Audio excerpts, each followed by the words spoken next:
சரி, multiple even cash flow அப்படின்னா each year வந்து சேம் அமௌண்ட் வந்து வர்றதுக்கு பேர் மல்டிபிள் ஈவன் கேஷ் ஃப்ளோ. அதுக்கு அடுத்தது மல்டிபிள் அன்ஈவன் கேஷ் ஃப்ளோ. ஒரு வருஷம் 1 lakh வரும், 2 லட்சம் வரும், அதுக்கப்புறம் 50,000 வரும், மாறி மாறி வரும்.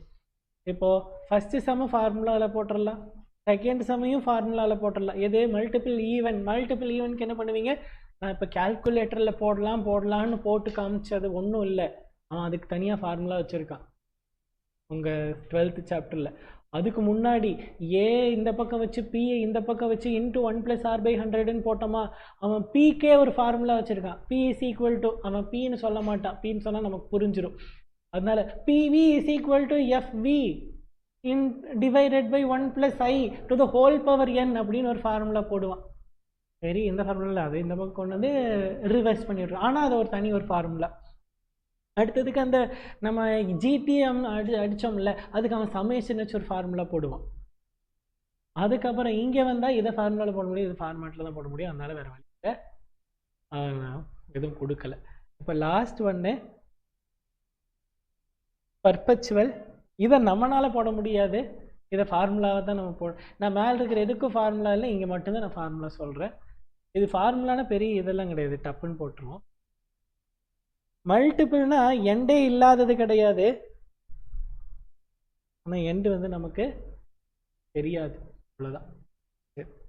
இப்போ கேஷ் ஃப்ளோ பர் ஆனம் எவ்வளோ சொல்லியிருக்கிறாங்க, 1 லட்ச ரூபா டிவைடட் பை 10 போட்டுங்க, எவ்வளோ வருதுன்னு சொல்லுங்கள். 10%, சாரி,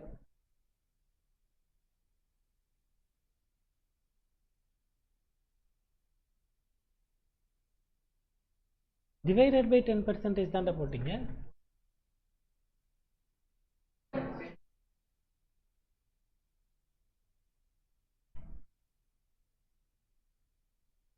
இதுதான் அதோட வேல்யூ, அவ்வளோதான். செக் வேணா பண்ணி பார்த்துடலாமா, பார்க்கலாமா?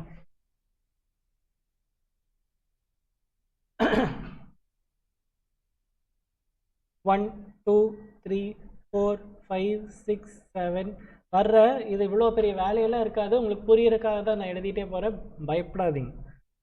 8 9 10 11 12 13 14 15 15 வருஷம் சும்மா, அதான் இன்ஃபைனைட் நம்பர் ஆஃப் இயர்ஸ் தானே, அதனால் நான் சும்மா 15 வருஷம் எடுத்துக்கிறேன். எல்லா வருஷமும் எனக்கு எவ்வளோ அமௌண்ட் வரப்போகுது. அப்போது multiple even cash flow, okay தானே. டிஸ்கவுண்டிங் ஃபேக்டர் என்னது, 10%. இதை நம்ம ஜிடி யூஸ் பண்ணி போட்டுடலாம், கரெக்டு தானே. சரி, நீங்கள் உங்கள் கேல்குலேட்டர் எடுத்துக்கோங்க, நான் இங்கே 15 தான் எழுதியிருக்கிறேன், நீங்கள் வந்து ஈக்குவல் டு எது வரைக்கும் வருதோ அது வரைக்கும் போட்டே வாங்க. 1 டிவைடட் பை 1.1 போடுங்க. நீங்கள் 2 பேர் போடாதீங்கடா, எத்தனை metre divided by 1.1 divided by அது போடாதீங்கடா, ஈக்குவல் டு வேலை செய்கிறவங்க மட்டும் போடுங்கடா. செக் தான் பண்ண போகிறோம் நம்ம. 1 டிவைடட் 1.1 போட்டிங்களா, ஈக்குவல் டு அமுத்திட்டே இருங்க, அது கடைசியில் ஜீரோவா வெறும் ஜீரோவா வரும், அது வரைக்கும் ஈக்குவல் டு அமுத்துங்க. என்னது தெய்வமே, நீ போடுடா, சொன்னா கேட்கவே மாட்டீங்களாடா, என்ன வரப்போகுதுன்னே தெரியாம ஒரு கேள்வி கேட்கறது. ஏய் ஒரு நிமிஷம், ஒரே நிமிஷம், வர வர வர அமுத்துங்க. அதுக்கு முன்னாடி ஜிடி யார்ட்டையாச்சு, யார்ட்டில் இல்லாமல் ஜீரோ அமுத்திட்டு இருக்கிறீங்க.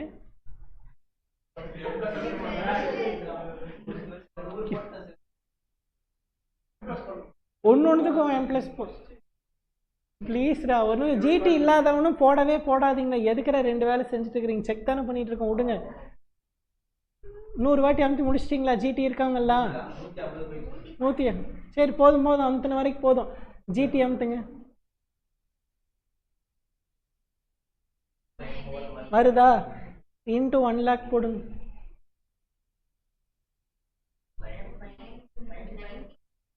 டேய் 9,99,000 அதானே வருது. நமக்கு என்ன ஆன்சர் வந்துச்சு, ஆன்சர் ஒன்றா தானே வருது. எப்படி நடந்துச்சுன்னு புரிஞ்சுதா? ஒரு பாயிண்ட்டுக்கு மேலே அதுக்கு மதிப்பே இல்லாமல் போயிடுச்சு, ஜீரோவே ஆகிப்போச்சு. அப்போது இன்னொரு 100 வருஷம் கழித்து எனக்கு 1,00,000 ரூபா வந்துச்சுன்னா அதுக்கு ஒரு மதிப்புமே இருக்காது. இப்போ எங்கள் தாத்தா சொல்லியிருப்பாரு, ஒரு 2 ரூபாய்க்கு பெரிய மதிப்பாக தான் இருந்திருக்கும். தாத்தா ஒரு கொள்ளு தாத்தாக்கு முன்னாடி காந்தியெல்லாம் பிறக்கணும் அப்போல்லாம் ஒரு அண்ணாக்கே ஏதோ இருந்திருக்கும்னு வச்சுக்கோங்க. 100 வருஷத்துக்கு முன்னாடி 1925ல் 1 ரூபானா அது பெரிய காசாக இருந்திருக்கும். இன்றைக்கி 1 ரூபாய் வச்சு ஒன்றுமே பண்ண முடியாது, அதுக்கு மதிப்பே இல்லை. அதே மாதிரி தான் இன்றைக்கி 1 லேக் ஓரளவுக்கு பெரிய அமௌண்ட்டு, 100 வருஷம் கழித்து அதுக்கு மதிப்பு இல்லாமல் போயிடும். அதை தான் அது டினோட் பண்ணுது. அதனால் இன்ஃபைனைட் நம்பர் ஆஃப் இயர்ஸ் வருது அப்படிங்கிறதுக்காக அதுக்கு ஏதோ பெரிய வேல்யூ இருக்குதுன்னு நினச்சிக்காதீங்க. ஆஃப்டர் பாயிண்ட் ஆஃப் டைம் அதுக்கு ஒரு மதிப்புமே இருக்காது. அதனால தான் அது 10 லட்ச ரூபாய்க்கு மேலே ஒன்றும் போகல. அது 1 லட்ச ரூபா கிடைச்சாலும் ஒன்று தான், ஒரு கிடைக்காம போனாலும் ஒன்று தான். இன்றைக்கி 1 ரூபா உனக்கு வருஷத்துக்கு ஒரு வாட்டி உங்கள்கிட்ட ஒருத்தர் வந்து 1 ரூபா கொடுக்குறாரு, வேணும் உனக்கு. அவர் வந்துட்டு போகிற செலவை விட அந்த 1 ரூபா மாதிரி அவ்வளோதான். புரிஞ்சு அதை எப்படி 10 லட்ச ரூபா, அது இன்ஃபைனைட், அதுக்கு டிரைவேஷன், அது டிரைவேஷன்லாம் நம்ம போட வேண்டாம். அப்படி உங்களுக்கு எப்படி போடுறதுன்னு தெரியல, இந்த கான்செப்ட் ஞாபகம் இந்த வாட்டி ஈக்குவல் டம் திட்டு போட்டு பாருங்கள், ஆன்சர் வந்துடும். ஓகேவா? புரிஞ்சுதான் என்ன பண்ண போகிறோன்னு?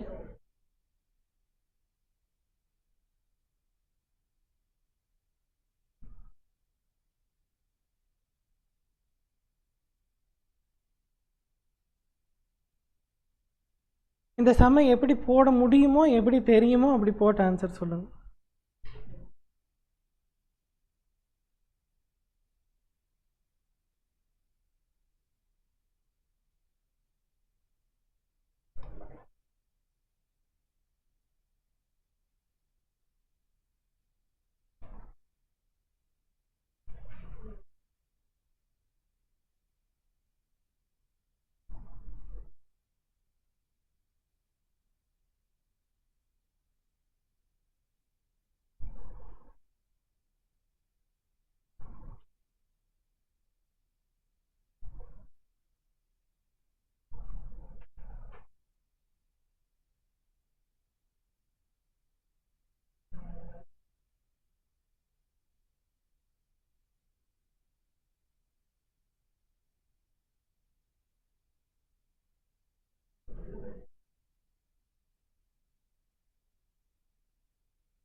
ரவுண்டிங் ஆஃப் வரலாம், அந்த அளவுக்காச்சும் ஒரு அறிவு வேணும்னு சொல்லிட்டு நான் அப்புறம் எந்த 526 426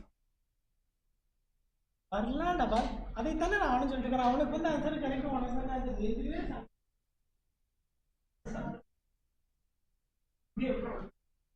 போட முடியாது.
முகேஷ், நீ அப்போவே ஒரு கேள்வி கேட்ட 20%னா எப்படி போடணும்ல, கரெக்டா?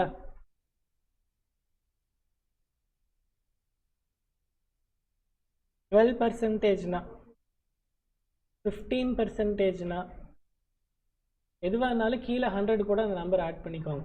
இப்போ பாயிண்ட் என்ன பண்ணுவீங்க?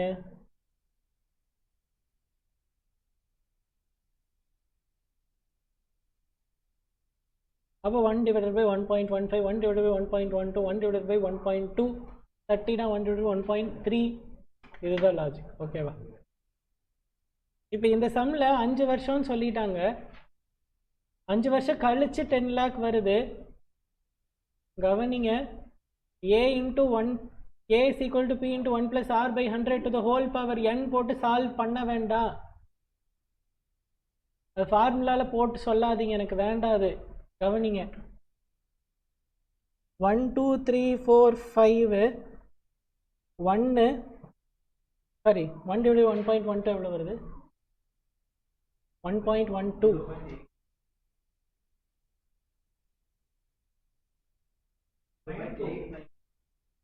திரும்ப ஈக்குவல் டு 7. திரும்ப திரும்ப திரும்ப 567. இங்கெல்லாம் எந்த அமௌண்ட்டும் வரல. At the end of 5th year தான் எனக்கு எவ்வளோ கிடைக்குது? 1 lakh 10 lakh. அப்போ அதோட இன்னையோட வேல்யூ என்னன்னா, இது ரெண்டுத்தையும் மல்டிப்ளை பண்ண அந்த வேல்யூ வந்துடும். அவ்வளோதான்.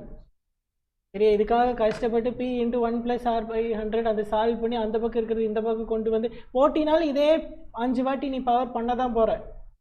எல்லாம் ஒன்று தான். இப்படி எழுதி பார்த்தீங்கன்னா டக்குன்னு வந்துடும்.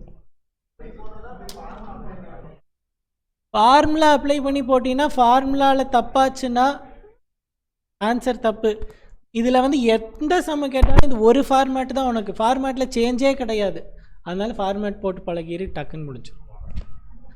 நான் தான் 4 டைப்பு சம்மு 4 இருக்குது, 4த்துக்கு 4 ஃபார்முலா இருக்குது. 4த்தையும் ஒரே ஃபார்மேட்டில் நான் உனக்கு போட்டு காமிச்சிட்டேன். அதனால் 4த்தையும் ஃபார்மேட்லேயே போட்டு வந்து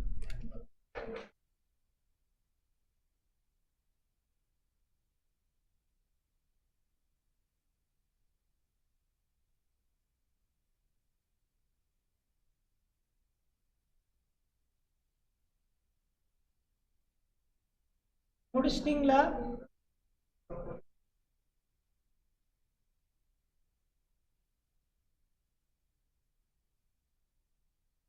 புரிஞ்சுதா? இந்த காலேஜில் படித்தவங்களுக்கெல்லாம் ஆல்ரெடி காலேஜில் படித்தேன், ஏன் எதுக்கு இதெல்லாம் போட்டு?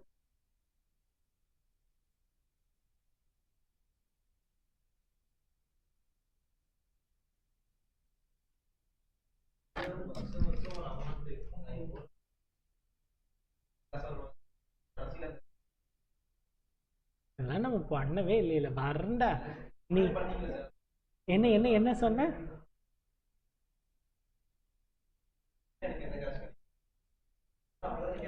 அப்படின்னா அந்த இடத்துல டேஷ்போர்ட் இடத்துல எல்லாம் அமௌண்ட் போட்டுட்ரு.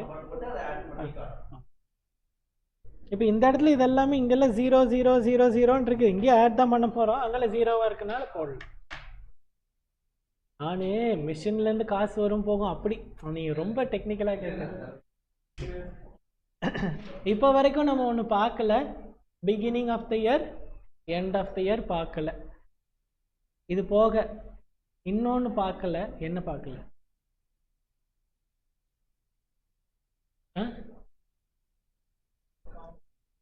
நம்ம எப்பயுமே ப்ரெசென்ட் வேல்யூ தான் போட போகிறோம், ஃபியூச்சர் வேல்யூ நம்ம போடவே போகிறது இல்லை. நம்ம ப்ரெசென்ட் வேல்யூ தான் போட போகிறோம்.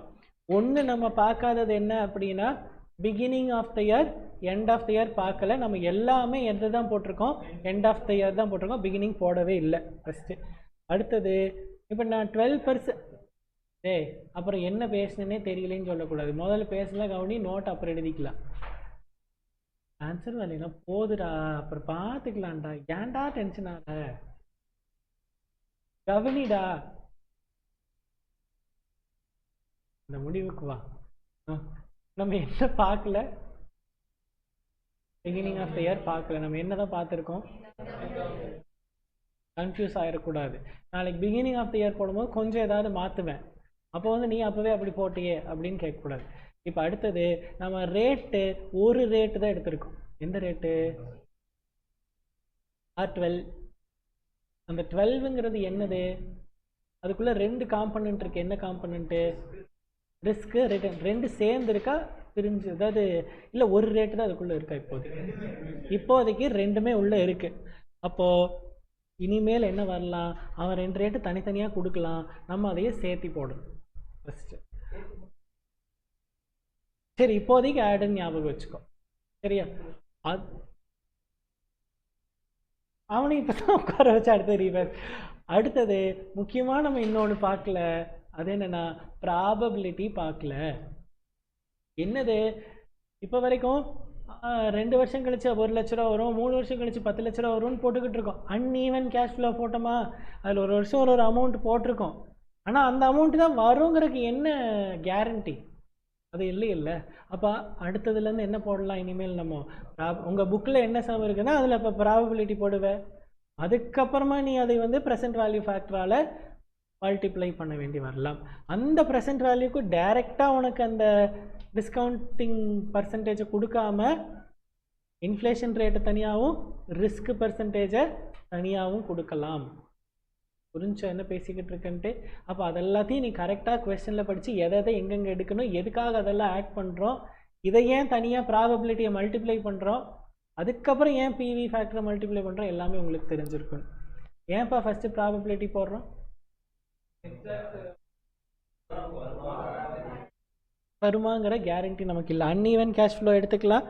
இங்கே செகண்ட் இயரில் 4 lakh வரும்னு போட்டிருக்காங்க, தேர்ட் இயரில் 3 lakh வரும்னு போட்டிருக்காங்க.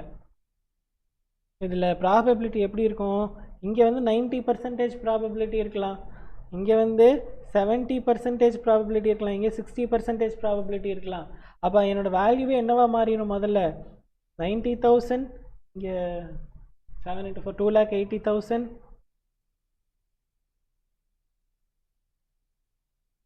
3 1,80,000. இப்படி போடணும். அதுக்கப்புறம் தான் நம்ம என்ன போடணும்? பிவி ஃபேக்டரால் மல்டிப்ளை பண்ணணும். அந்த பிவி ஃபேக்டரோட பர்சன்டேஜ் நான் இப்படித்தான் சம் பொண்ணு மல்டிப்ளை பண்ணணும்னு சொல்லலடா. இது வரலாம், வரும், வந்தால் அப்போ மெத்தடில் சொல்லித்தரேன். நீ தானே மல்டிப்ளை பண்ண சொன்னேன், அதனால் நான் எடுத்தானே அங்கே போய் என்ன பண்ணுறதுன்னு பார்த்துக்கலாம். ஐடியாக்காக சொல்லிக்கிட்டு இருக்கேன். அதுக்கப்புறம் நம்ம என்ன பண்ணணும்? பிவி ஃபேக்டரில் 2 கொடுத்துருப்பான். ஒன்று என்னது? ரிஸ்க் தனியாக, இன்ஃப்ளேஷன் தனியாக. ரிட்டர்னுங்கிறது 2 சேர்த்தா தான் ரிட்டர்ன். இன்ஃப்ளேஷனை மீட் பண்ணுறது பேங்க் ரேட்டு. அதை தாண்டி உனக்கு என்ன வருதோ அதுக்கு பேர் தான் ரிஸ்க்குக்கான பர்சன்டேஜ், ரிஸ்க் ப்ரீமியம். இது 2 சேர்ந்தா தான் உனக்கு வந்து ரிட்டர்ன் பர்சன்டேஜ். புரிஞ்சுதா? டவுட் இருக்கா? அதை எடுத்து சேர்த்து போடணும். கடைசியாக நீங்கள் எதுவும் எழுதவெல்லாம் வேண்டாம், நான் ஆல்ரெடி இதை சொல்லிட்டேன், இருந்தாலும் ஒரு டைம் என்னன்னு பார்த்துடலாம். உங்களுக்கு இங்கே ஆன்சர் எவ்வளோ வந்தது? 56,426 வந்திருக்குது. நான் தனியாக போடும் போது எனக்கு என்ன 5,67,537 ஒரு ஆன்சர் வந்திருக்குது. உனக்கு வந்து ஆன்சர் தான் எனக்கு வந்தது. இப்போ போடும்போது இது வந்தது. ஒரு டைம் ஒரு ஆன்சர் வரலாம். கடைசியாக நம்ம ரவுண்ட் ஆஃப் பண்ணி போட்டப்போ எவ்வளோ தான் வருது? 5,67,000 தான் வருது. 3 டிஜிட் வச்சா பின்னாடி இருக்கிறதுல 0வில் தான் வருது. அதுக்கெல்லாம் ஒன்றும் பண்ண முடியாது. அவனுக்கு தெரியும் உனக்கு ரவுண்ட் ஆஃப்னால தான் அது கம்மியாக வந்துருக்குன்னு. அதனால் நீ கவலைப்பட வேண்டாம், உன் ஆன்சர் கரெக்டு. ஓகேவா? இப்போது 5,67,000 எங்கிட்ட ஃபஸ்ட் இயரில் நான் கொண்டு போய் இன்வெஸ்ட் பண்ணுறேன். எனக்கு அந்த வருஷம் முடியும் போது 5,67,537 into 12% போடுங்க.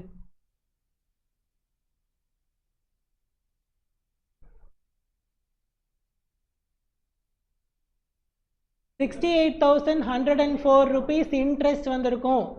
இன்னைக்கு நான் 5,67,000 இன்வெஸ்ட் பண்ணேன்னா இந்த வருஷம் முடியும் போது எனக்கு எவ்வளோ வந்திருக்கும் இன்ட்ரெஸ்ட்டு? 68,000 இன்ட்ரெஸ்ட் வந்திருக்கும். போட்டு பார்க்கவல்ல வேண்டாம், அதே ஆன்சர் தான் வரும். அப்போ அது ரெண்டுத்தையும் ஆட் பண்ணால் எனக்கு எவ்வளோ வருது? 6,35,000. அப்போ இந்த வருஷம் முடியும் போது என் அக்கௌண்ட்டில் பேலன்ஸ் எவ்வளோ இருக்குன்னா 6,35,000 பேலன்ஸ் இருந்திருக்கும். யாருக்கெல்லாம் புரியல? நான் 5,67,000 ரூபா போட்டேன், 5,67,000. அது பேங்க்லேயே இருந்ததுனால அவன் எனக்கு 68,000 இன்ட்ரெஸ்ட் கொடுத்தான். அப்போ ரெண்டும் சேர்ந்துடும் இந்த வருஷம் முடியும் போது. சேர்ந்தா எனக்கு என்னோட அக்கௌண்ட் பேலன்ஸ் என்னவா இருக்கும்? 6,35,000. அப்போ இருடா 6,35,000 இருந்திருக்கும். அப்போது நெக்ஸ்ட் இயர் 2ஓட ஸ்டார்டிங்கில் இயர் 1ஓட எண்டு 6,35,000, விச் மீன்ஸ் இயர் 2ஓட ஸ்டார்டிங்கில் எனக்கு என் அக்கௌண்ட்டில் பேலன்ஸ் எவ்வளோ இருக்குது? 6,35,000. அப்போது இயர் 2 ஃபுல்லாக அந்த அமௌண்ட் இருந்ததுன்னா அந்த வருஷத்தில் இன்ட்ரெஸ்ட் எவ்வளோ கிடைக்கும்? 6,35,000 641க்கு 12% இன்ட்ரெஸ்ட் போடுங்க, 76,276 கிடைக்கும். அப்போது இயர் 2ஓட ஸ்டார்டிங்கில் 6,35,000 76,000 அந்த வருஷம் இன்ட்ரெஸ்ட்டு. இயர் 2 எண்டில் எவ்வளோ என்னோட பேலன்ஸ் ஆகிருக்கும்? 7,11,000. அப்புறம் இயர் 3 பிகினிங் 7,11,000, அதுக்கான இன்ட்ரெஸ்ட்டு 7,97,000. 7,97,000க்கான இன்ட்ரெஸ்ட் 95, 97 கூட சேர்த்தா 8,93,000. 8,93,000 5th இயர் பிகினிங்கில் இருக்கும்.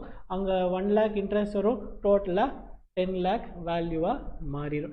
இப்படி தான் அந்த 10 lakh வந்திருக்கு.